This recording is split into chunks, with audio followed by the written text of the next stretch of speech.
US ने $1.5 trillion का budget announce किया है और इंडिया जितना पूरे डिफेंस आर्मी नेवी और एयरफोर्स पे खर्चा करता है ना, उतना तो सिर्फ ये ड्रोन पे खर्चा करने वाले हैं, वो भी इन्वेस्टमेंट। हमारे तो आधे पैसे सैलरीज और पेंशन में चले जाते हैं। तो आप सोचो कि क्या स्केल ऑफ डिफरेंस है। अब मैं यहाँ पे ये एनालाइज करने वाला हूँ बिजनेस न्यूज़पेपर का एक आर्टिकल, और इसका इम्पैक्ट हम लोग एनालाइज करेंगे कि क्या हो सकता है, हमारे को कोई अपॉर्चुनिटी मिल सकती है, या क्या कोई थ्रेट है हमारे इनकम, हमारे पोर्टफोलियो के लिए, या फिर हमारे एक्सपेंसेस के लिए। तो अगर आपको पसंद है ना बिजनेस न्यूज़पेपर्स पढ़ना, तो बहुत मज़ा आएगा आपको। ये देखो, इतने सारे आर्टिकल्स मैं अपने प्रीमियम ग्रुप में कवर करता हूँ, एनालाइज करता हूँ हर रोज़। और यहाँ पर मैं इस एक आर्टिकल को सबसे पहले यहाँ पे सिर्फ एनालाइज करने वाला हूँ। तो अगर बाकी सारे आर्टिकल्स का भी एनालिसिस देखना है तो आप प्रीमियम ग्रुप ज्वाइन कर सकते हो, कमेंट सेक्शन में उसका लिंक है। अब यहाँ पे मैं बात कर रहा हूँ किसकी, बात कर रहा हूँ डिफेंस बजट की। अब $1.5 ट्रिलियन का इन्होंने बजट अनाउंस किया है, जो 50% ज़्यादा है पिछले साल से। ये पोस्ट वर्ल्ड वॉर 2 से लेकर के अभी तक सबसे बड़ा इंक्रीमेंट है। यस, वर्ल्ड वॉर 2 के बाद से 50% का इंक्रीमेंट ईयर ऑन ईयर कभी नहीं रहा है यूएस में। इसके अलावा इन्होंने एक प्रेसिडेंशियल प्रायोरिटी नाम की एक कैटेगरी बना दी है, जिसमें फोकस कर रहे हैं 3 चीज़ों पे। एक तो हो गया गोल्डन डोम मिसाइल्स डिफेंस, ये डिफेंस के लिए है। दूसरा ड्रोन डोमिनेंस, ये ड्रोन पे डोमिनेंस बनाना चाहते हैं। और तीसरा है artificial intelligence and data infrastructure. तो लास्ट ईयर ही इनका बजट $1 ट्रिलियन क्रॉस कर गया था। सिर्फ शिप बिल्डिंग पे मैं बताऊं इस बार, तो इन्होंने $65 बिलियन की शिप बिल्डिंग रिक्वेस्ट की है। 18 वॉरशिप कह रहे हैं प्रोक्योर करेंगे, 16 सपोर्ट शिप। ये अब मैं बताता हूं आपको, अगर आप देखोगे तो 1962 के बाद सबसे बड़ी शिप बिल्डिंग रिक्वेस्ट है ये आज तक की यूएस की।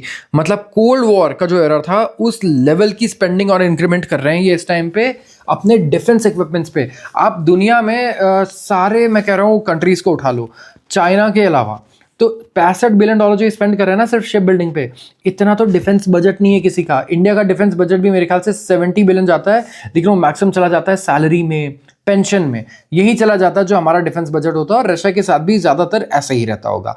चाइना ही यहाँ पर है जो अच्छा एक बजट लेकर के बैठता है, बट वो भी कंप्लीटली ओपेक है, क्योंकि वो डिस्कस नहीं करता, डिस्क्लोज नहीं करता कुछ भी।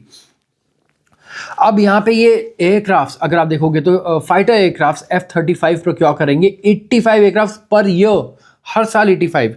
$102 बिलियन का बजट रखा है इन्होंने, ठीक है। इसके अलावा 26% इंक्रीज करेंगे अपनी रिसर्च एंड डेवलपमेंट स्पेंडिंग को, जो ऑलरेडी दुनिया की सबसे बड़ी R&D बजट है, उसको ये बढ़ाने वाले हैं 26% से।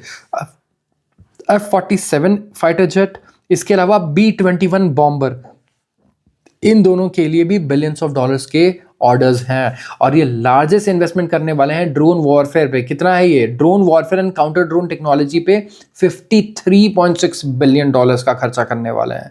सो इससे हो क्या रहा है, इससे शुरू हो सकती है दुनिया में आर्म्स रेस। अब बहुत बड़ा रीजन है कि यूएस नेटो से पीछे हट रहा है धीरे धीरे, राइट। अपने आप को यही कह रहा है कि नहीं, मुझे नहीं रहना यहाँ पे। अपना जो रोल है लीडरशिप का ग्लोबली, उससे पीछे हट रहा है। तो कहीं ना कहीं आप ये देख सकते हो कि अब इंडिविजुअली सारी कंट्रीज ने लास्ट 5 ईयर में, आप चेक करो, जो नेटो कंट्रीज है उन्होंने भी अपना बजट इंक्रीज किया है। सब इंक्रीज कर रहे हैं अपने बजट को। और रीज़न ये है कि सबको पता है कि अब डोनाल्ड ट्रंप के आने के बाद ये क्लियर हो गया है कि हम यूएस पे रिलाई नहीं कर सकते अपनी सिक्योरिटी के लिए। जितनी भी कंट्रीज थी उनको समझ में आ गया कि हम यूएस पर रिलाई नहीं कर पाएंगे अपनी सेफ्टी के लिए और अपनी सिक्योरिटी के लिए। और यही चीज़ हमें देखने को मिली है लास्ट, स्पेसिफिकली अगर आप देखोगे 5 साल में। तो अब इंडिया जैसी कंट्रीज़ को भी कहीं ना कहीं अपने वॉरफेयर को और मॉडर्नाइज करना होगा, अपने इक्विपमेंट्स को करना होगा। और ये जो टाइम रहने वाला है दुनिया भर में डिफेंस इंडस्ट्री के लिए, बहुत बड़ा टाइम रहने वाला है। ये आप लिख करके ले सकते हो कि सारे एनालिस्ट, जितने भी एक्सपर्ट्स थे, ये सब यही यहाँ पे प्रेडिक्ट कर रहे हैं कि दुनिया भर में कंट्रीज अपने डिफेंस बजट को रैंप अप करेंगी। और स्पेसिफिकली नई टेक्नोलॉजीज इस फील्ड में, ड्रोन एंड एआई, यहाँ पे पैसा अच्छा खासा जाने वाला है, क्योंकि बहुत सस्ता और बहुत लीथल होता है ड्रोन। और एआई भी यहाँ पे बहुत नई चीज़ें कर सकता है जो ऑटोनमस हो सकती हैं, जहाँ पे आपको इंसान की भी ज़रूरत ना पड़े। सो दोनों चीज़ें अगर आप देखोगे डेंजरस हैं। एंड यूएस यहाँ पे लीड कर रहा है। इतना बड़ा बजट पूरी दुनिया में किसी का नहीं है जितना यूएस का है। सारी दुनिया के बजट को मिला दो डिफेंस को और डबल कर दो, तब भी वो यूएस तक नहीं पहुंच सकता, ठीक है, अगर इनका बजट $1.5 ट्रिलियन का होता है तो। अब ऐसे ही बहुत अगले इंटरेस्टिंग आर्टिकल्स भी हैं, जैसे कि अभी क्रूड 100 पहुंच गया, बिकॉज यूएस और ईरान मीटिंग नहीं कर पाए, एक दूसरे से डिस्कशंस नहीं कर पाए। ईरान ने तो मना कर दिया, ठीक है, कि हम नहीं करेंगे। अब क्रूड ऑयल 100 पहुंच गया, इससे इंडियन जो देखोगे तो जितने पॉलिसी मेकर्स हैं उनकी हालत ख़राब हो गई होगी, क्योंकि इसी की वजह से क्या हो जाता है, क्रूड 100 पहुंचते ही हमारा शेयर मार्केट नीचे आ जाता है, हमारे बैलेंस ऑफ पेमेंट्स बिगड़ जाते हैं, करंट अकाउंट डिफिसिट चेंज हो जाता है, बहुत सारी नेगेटिव इंप्लीकेशंस आते हैं इसके इंडिया पे। तो पूरे न्यूज़पेपर के एनालिसिस चाहिए ना, 3 बिजनेस न्यूज़पेपर्स इंडिया के टॉप। सो आप प्रीमियम ग्रुप को ज्वाइन कर सकते हो and you are going to love it. So thank you so much, and ज़रूर सब्सक्राइब करना इस चैनल को एंड लाइक करना वीडियो को if you like the content. Thank you.